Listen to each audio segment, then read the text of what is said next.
그런데 지금까지 우리가 요셉의 일대기를 통해서 알 수 있는 게 있습니다.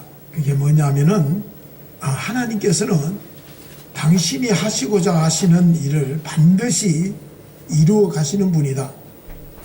요셉의 일대기만 아니더라도 성경 전체를 보면은 하나님은 당신이 하시는 일을 기어코 이루어 가시는 분이다.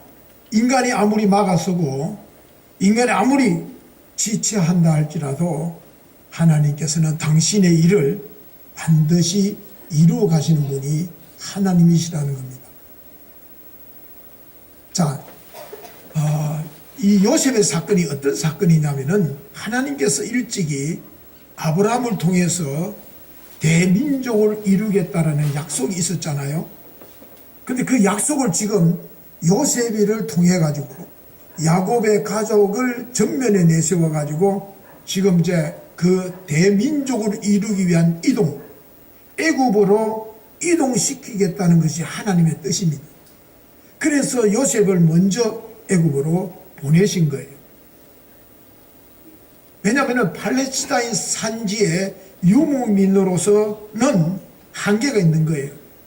그래서 애굽이라는 곳에서 이동해서 그 나일강변의 기름진 땅에서 그들이 대민족을 이루어내는, 역사를 이루어내는 것이 하나님의 계획하심이었습니다. 그런데 야곱은 이걸 알지 못합니다. 그래서 42장 앞서 우리가 보면은 요셉의 형들이 애굽에서 돌아와 양식을 가지고 돌아와서 아버지한테 이야기합니다. 빨리 베냐민을 데리고 애굽으로 내려가야 된다라고 재촉을 합니다. 그게 이제 하나님의 뜻이 이루어지는 것이거든요. 그런데 뜻밖의 아버지 야곱이가 나서서 고집을 피웁니다. 베냐민을 절대 데려갈 수 없다라고 버티는 겁니다. 우리들도 때로는 그럴 때가 있습니다. 하나님이 하시는 일을 두고 어떻게 그 일이 주님의 일이냐, 그런 일은 있을 수 없고 그 일은 말도 안 돼, 어떻게 그게 하나님의 일이냐라고 우리가 우길 때가 있고 야곱처럼 고집을 부릴 때도 있습니다. 그러나 하나님께서는 상황이 더 어렵게 만들어서라도 그 일을 재촉하시고 이루어 가시는 분이 하나님이십니다. 그래서 사실 쉽게 갈 수 있는데도 불구하고 인간들이 고집을 부리다 보니까 상황이 더 꼬이고 어렵게 되는 경우들도 허다합니다. 오늘 본문 말씀에 보면은 그 땅의 기근이 심하고 그들이 애굽에서 가져온 곡물이 다 떨어지매 그 아비가 그들에게 이르되 다시 가서 우리를 위해서 양식을 조금 사오느라고 이야기를 합니다. 그러니까 하나님께서는 야곱이 지금 버티고 고집을 부려도 이 기근이라는 압박 카드를 통해서 지금 야곱을 밀어붙이는 거예요. 그래서 여러분들 우리가 삶에 문제가 있을 때 여러분들 문제를 오래 가지고 있으면은 더 꼬이고 더 풀기가 어려울 때가 있습니다. 그런데 의외로 문제를 술술 잘 풀어가는 사람이 있고 문제를 더 꼬이게 하는 사람이 있습니다. 그래서 오늘은 우리 앞에 놓여 있는 크고 작은 문제들을 어떻게 풀어가야 되는지 본문을 통해서 우리가 그 지혜를 얻고자 합니다. 첫 번째, 우리가 문제를 풀어가려면 무엇보다도 비난을 해서는 안 된다는 것을 명심하셔야 됩니다. 우리가 보통 어려움이나 시련을 당하게 되면 자꾸만 서로를 원망하게 됩니다. 그리고 비난하기가 쉽습니다. 그러나 그런 유혹들을 우리가 이겨내야 됩니다. 우리가 사람의 말버릇 가운데 쉽게 내뱉는 말입니다. 누구 때문에 안 된다라는 말을 저 사람 때문에 내가 불행해졌다, 저 사람 때문에 문제가 잘 안 풀린다라고 우리는 너무 쉽게 말을 해버립니다. 이렇게 밤낮으로 남을 비난하거나 남을 이렇게 험담해가 책임을 전가해가지고 절대로 문제가 풀어지는 법이 없습니다. 오히려 문제가 더 어렵게 만들어질 뿐입니다. 야곱도 지금 아들들이 벤야민을 데리고 가지 않고는 애굽에 내려갈 수 없다라고 이야기하니까 아들들을 향해서 비난을 합니다. 이스라엘 야곱이 가로되 내가 어찌하여 너에게 오히려 아우가 있다고 사람들에게 고하여서 나를 해롭게 하느냐, 나를 괴롭게 하느냐. 한마디로 아우가 있다는 소리를 왜 해가지고 이렇게 골치 아프게 만들었냐라고 다그칩니다. 그러니까 듣고 있던 아들들이 가만히 있겠어요? 대들입니다. 아버지한테. 우리가 이렇게 될 줄 알고 그랬어요? 애굽의 총리가 물으니까 우리가 엇들들게 말했는데 그걸 가지고 그러냐라고 지금 아버지하고 아들들이 지금 갈등을 빚어지는 거예요. 그래서 여러분들 서로가 비난한다고 해서 아무런 답을 얻을 수 없습니다. 비난하면 할수록 문제는 더 꼬여가게 되어 있습니다. 그러므로 우리가 문제를 풀어가려면 비난하고 싶어도 책임을 전가하고 싶어도 받아들이라는 거죠. 그 문제를 있는 그대로 받아들이라는 거죠. 그리고 두 번째입니다. 문제를 풀려면은 책임을 질 줄 알아야 됩니다. 책임지는 사람이 있어야 됩니다. 꼬일 대로 꼬여 있을 때 해결사로 나선 사람이 있었습니다. 그게 누구였느냐면은 바로 야곱의 넷째 아들인 유다가 나서서 내가 책임지겠다라고 이야기를 합니다. 그러나 사실은 책임지고 나설 사람이 누구냐면은 장자인 르우벤입니다. 르우벤이 나서서 그래서 제일 장자답게 이야기를 했어야 합니다. 물론 처음에 애굽에서 돌아왔을 때에 아버지한테 르우벤이 장자답게 이야기를 합니다. 아버지, 여차여차해서 지금 므낫세가 골모로 잡혀 있습니다. 그러니 아버지, 내가 두 아들을 담보로 할 테니까 베냐민을 데려다가 우리가 돌아가겠습니다 라고 이야기를 할 때 야곱이 단호하게 거절합니다. 그러나 시간이 흘렀습니다. 다시 애굽으로 돌아갈 수밖에 없는 상황에 이르렀습니다. 그러면 다시 르우벤이 나서서 또 이야기했어야죠. 그런데 침묵합니다. 침묵하고 있을 때에 넷째 아들인 유다가 나서서 아버지, 내가 책임지겠습니다. 내가 베냐민을 아버지 앞에 두지 않으면 모든 죄는 내가 다 지고 갈 테니까 아버지 좀 부탁을 한다고 간절하게 이야기를 합니다. 그렇게 해서 유다가요, 이스라엘 12지파 가운데서 장남인 장자의 가문이 되고 역할을 하게 됩니다. 그리고 왕이 유다의 가문에서 나오게 되고, 그리고 예수님도 그 유다의 가문에서 나게 되고, 그래서 유대인들이라고 이야기합니다. 이스라엘이라고도 말을 하지만은 유대인이라는 말을 듣게 됩니다. 근데 우리는 어떻습니까? 나를 써주지 않는다고, 나를 세워주지 않는다고 우리는 불평을 잘합니다. 근데 알고 보면은 그런 사람일수록 보면은 위기의 순간이나 어려운 순간을 염두에 두고 눈치를 슬슬 보다가 뒤로 물러서 놔놓고는, 그러면서 내가 이런데 뭐 하려 나서 이럴 때는 조용히 있어주는 게 돕는 거라 해놔놓고는 있다가 나를 써주지 않는다고, 세워주지 않는다라고 불만을 이야기합니다. 그러나 여러분들 보면은 가만히 있다가 어떤 사람은 어려울 때 나서는 사람이 있어요. 바로 유다처럼 누가 나를 인정해 주기를 바라지 않냐고, 문제가 어렵구나, 이때 내가 이 일을 해야 되겠다 하고 나서는 사람이 있습니다. 여러분들이 사람한테 인정받는 것은 간단합니다. 어려울 때, 문제가 있을 때 책임지겠다고 나서는 간단합니다. 그런 사람이 주도적인 사람이 되는 거예요.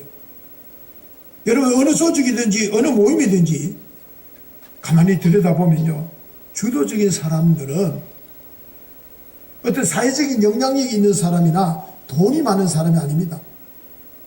내가 알아서 하겠습니다, 내가 책임지겠습니다 하는 그 사람들에 의해서 그 조직이, 그 모임이 든든히 서가게 됩니다.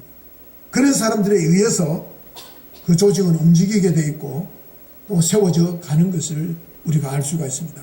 그러므로 누군가가 책임져야 할 때 문제는 풀려가게 되어 있습니다. 서로 눈치나 보고 또는 성공 유무를 따지고 손이익을 계산하고 욕먹지 않겠다라고 서로 눈치만 보고 비겁하게 뒤로 물러서서 몸만 사리게 되면은 그 조직은, 그 공동체는 별 볼 일 없게 됩니다. 한 발짝도 앞으로 나가지 못하게 됩니다. 진짜 우리가 믿음의 사람은요, 모든 사람들이 몸을 사릴 때 내가 책임지겠다고 나서는 사람이 진짜 그리스도인입니다. 우리가 사회가 어수선하고 이런 어려울 때일수록 우리 그리스도인들이 빛을 발할 수 있는 것은 이럴 때 나서는 거예요. 그러나 대부분 사람들은 그래, 나서는 사람들을 보고 원래 저 사람은 저런 사람이야, 자기가 다 알아서 하는데 우리가 우리 좀 끌어들여가 같이 하면 될 텐데 자기 혼자서 잘났다고 좋아서 하는데, 여러분들이 힘든 일을 좋아서 하는 사람이 누가 있어요? 그래 놓고는 자기들은 뒤로 물러서 있으면서 가만 구경꾼으로, 그러면서 자신들을 정당화합니다. 교회 일은 그런 게 아닙니다. 여러분들 잊지 말아야 될 것은 어려울 때 기회가 찾아온다는 겁니다. 기회는 조용하고 평안할 때 찾아오는 게 아닙니다. 위기 때에 곧 기회가 찾아오는 겁니다. 그래서 위기가 곧 기회다라는 말이 있지 않습니까? 아무도 나서려 하지 않을 때, 모두가 피하려 할 때, 모두가 손을 놓을 때, 그때 누군가가 나서서 책임지면은 문제는 해결됩니다. 주도적인 사람이 될 수가 있는 겁니다. 눈치를 보는 자에게는 미래가 없습니다. 절대로 기회가 오지 않습니다. 그런 사람들이 모여있는 조직은 희망이 없습니다. 그리고 무엇보다도 잊지 말아야 될 것은요, 책임지겠다고 하는 사람은요, 반드시 기도가 뒷받침돼야 됩니다. 어떤 사람들은요, 책임지겠다 해놓고 공수표를 날립니다. 왜냐? 기도가 뒷받침 안 돼서 그래요. 자신의 능력에는 한계가 있거든요. 그래서 기도로서 하나님의 능력을 힘입고, 그리고 그 문제를 풀어가는 거예요. 하나님이 주신 지혜, 하나님이 주신 능력으로 문제를 풀어가는 거예요. 여러분들, 우리 리더 하면은 리더를 자질 중에 비전을 굉장히 꼽습니다.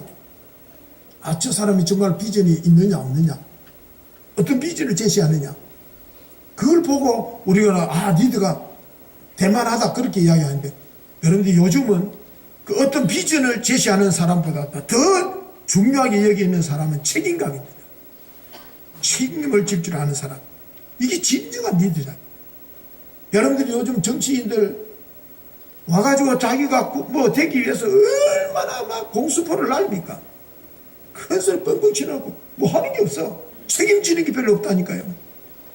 아니면 말고식으로. 그러므로 여러분들, 우리는 정말로 책임질 줄 아는, 내가 목사로서, 내가 황전직으로서 이 교회를 향하신 하나님의 분명히 일이 있을 거고, 거기에 대한 책임을 질 줄 아는 사람이 되어야 돼요. 사도행전에 보면은 유라굴라 강풍이 불어가지고 타고 가던 배가 지금 아사 직전에 이르렀습니다. 생명줄을 놓고 있을 때에 제수로의 몸으로 끌려갔던 사도 바울이 담대하게 나서서 이야기합니다. 여러분, 나를 믿으십시오. 이 풍랑은 절대로 우리를 해치지 못합니다. 나를 믿고 책임지고 나를 따르십시오. 안심하십시오. 라고 그들을 도닥거려서 결국은 그들이 위기 속에서 생명의 고난 속에서 건져냅니다. 여러분들, 그러므로 우리가 어떤 어려운 상황이 펼쳐지면 펼쳐질수록 남을 비난하거나 대안 없이 비판을 하지 말고 책임질 수 있는 사람, 그 일에 함께 할 수 있는 사람이 필요합니다. 이제부터 우리 모두는 책임질 수 있는 능력을 달라고 기도하십시오. 나는 할 수 없지만 하나님은 하실 수 있기 때문에 우리는 기도하면서 문제를 하나씩 풀어갈 수 있기를 바랍니다. 그리고 세 번째입니다. 문제를 풀어가려면 절대로 거짓으로 순간을 모면하려고 해서는 안 됩니다. 사람들은 어려울수록 쑥스를 부르려고 합니다. 잔머리를 굴립니다. 야곱이 그렇습니다. 6절 보십시오. 너희가 어찌하여 너희가 오히려 아우가 있다고 그 사람이 고하여서 나를 괴롭게 하느냐, 나를 이렇게 하려고 하느냐. 이 말은 아들들을 비난하는 말이기도 하지만은 동시에, 야 임마, 너희들이 왜 거짓말로 둘러대지 않고 있는 그대로 해가지고 이렇게 아버지를 골치 아프게 만드느냐, 그 말이에요. 여러분들, 우리가 하나님을 믿습니다. 믿기는 믿는데요, 예수 믿는 사람들도 궁지에 몰리면요, 얼렁술뚝 안 넘어갑니다. 거짓말로 막 둘러대버립니다. 순간을 모면하려고 합니다. 이런 유혹을 많이 받습니다. 어떨 헷갈려요. 저 사람이 지금 거짓말하는 건가, 참말하는 건가. 궁지에 몰릴수록요, 정도로 문제를 풀어가야 됩니다. 거짓으로 은근슬쩍 넘어가려고 해서는 안 됩니다. 스스럼 없이 있는데요, 옆에 저가 있는데 없다 그래라, 없다 그래라 해놓고는 안 했대요. 이것이 야곱의 영성이라고 그렇게 저는 말하고 싶어요. 그렇게 해서는 안 된다. 지금 야곱은요, 아들들이 아우가 있어도 그냥 없다고 슬쩍 둘러대지 왜 넘어가야지 안 그랬냐라는 겁니다. 거짓됨을 가지고는 근본적인 문제는 풀어낼 수가 없습니다. 근데 야곱을 가만히 보면 어릴 때부터 이 속이기를 잘한 것 같아요. 아버지도 속이고 다 속이잖아. 형님도 속이고. 그러더니 장성해가지고도 지금 거짓말로 막 왜 그렇게 사냐. 뿐만 아니라 야곱을 보십시오. 11절에 보면요, 아들들을 보내면서요, 뇌물 공세를 펼칩니다. 뇌물로 문제를 풀어가려고 합니다. 너희는 이 땅의 아름다운 소산을 그릇에 담아가지고 내려가서 그 사람들에게 예물에게 삼을지니 곧 유황 조금과 꿀 조금과 향품과 몰약과 비자와 감복숭아하고 뭐 이런 걸 갖다 가져가라. 말하자면 높은 사람이 뭘 좋아하는지 잘 아는 거예요. 그래서 그걸 가져가라는 거예요. 그것도 부족해서 뇌물도 가져가라고 그럽니다. 너희 손에 돈을 배나 가지고 너희 자루 아기에 도로 넣어온 그 돈을 다시고 가져가라. 가져온 돈도 가져가고 너희 손에 돈을 2배나 가져가고, 요즘 말하자면 사과상자 2상자 가지고 가라. 돈을 가득 채워가 가져가라. 하나님을 믿는다는 사람은 뇌물로 해결을 하려고 합니다. 돈으로 해결을 하려고. 그러나 그렇게 한다라고 문제가 풀리는 게 아닙니다. 문제를 풀려면 야곱이가요, 믿음의 어른답게 아들들 불러놔 놓고, 얘들아, 일이 왜 이렇게 되었는지 모르지만은 하나님이 뭔가 의도하시는 바가 있을 것 같다. 그런지 이제 우리가 이 문제를 두고 하나님 앞에 기도하자. 하나님의 도우심이 분명히 있을 거야. 이렇게 하면서 아들들 불러놓고 아내들과 함께 금식하면서 했더라면은 어떻게 됐을까요? 온 가족이 이 문제로 인하여서 하나가 되고 화해하고 하나님이 그 가운데 역사하는 것을 보지 않았겠어요? 그런데 불평불만이라고 인간적인 머리로 잔머리로 굴려가지고 뇌물이나 쓰려고. 여러분들, 그런데 가족의 리더라는 이 야곱이가 기도하자는 말을 하지 않습니다. 우리가 끝에 가면 흔히 기도합시다, 기도해보고요 라고 말하지 않습니까? 근데 야곱은 그 흔해 빠진 그 말을 아들들에게 기도해보자라고 말을 하지 않습니다. 오히려 내문 목록이나 자세히 설명해 줍니다. 얘들아 그러면서 막 이걸 준비해가 가라고 가르쳐 줍니다. 그만큼 야곱은 미약한 존재였습니다. 우리는 여기서 배워야 할 게 있습니다. 문제가 있을 때 하나님께 기도할 줄 아는 태도가 필요하다는 것입니다. 그러나 우리를 유혹하는 자들이 끊임없이 유혹을 합니다. 야, 이런저런 방법이 있잖냐. 네가 그동안 인간관계를 잘 맺어왔잖냐. 그러니까 뭐니 해도 머리 써야지. 적당하게 구슬려봐. 안 되면 사람을 한번 앞세워보기도 하고 적당하게 뇌물도 쓰고 그래야 통하지. 그렇게 우리들을 유혹을 합니다. 그러나 진짜 위기 상황에는 오히려 그것이 내 발목을 잡는다는 거예요.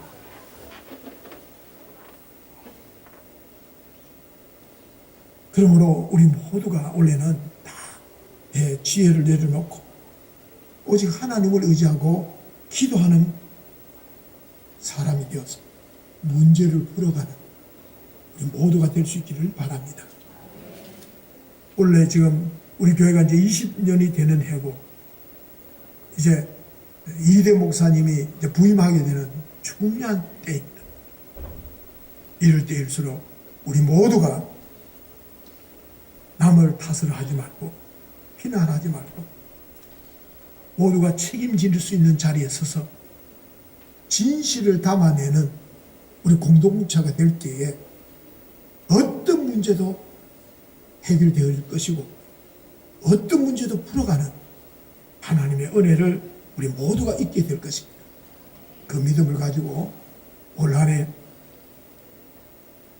교회 안팎으로 주어지는 문제들, 여러분들의 개인에게 주어진 문제들, 그리고 직장에서 일어나는 모든 일들을 이와 같은 원칙하에서 비난을 삼가하고 책임지고 진실을 말하면서 살아간, 그래서 문제를 해결사가 되고 문제를 풀어가는 주역들이 되는 저와 여러분들이 될 수 있기를 바랍니다. 기도하시겠습니다. 참 좋으신 하나님 감사합니다. 크고 작은 문제들이 산적할 때에 이 문제를 풀어가는 길은 비난은 절대로 문제를 풀어낼 수 없다는 것, 책임질 때 기회가 온다는 것, 거짓으로 순간을 모면하려 해서는 안 된다는 것 명심하고 올 한해 문제를 구경꾼으로 바라보는 자가 아니라 문제 앞에 뛰어들 줄 아는, 책임질 줄 아는 주역들이 다 되게 하여 주옵소서. 예수님의 이름으로 기도하옵나이다. 아멘.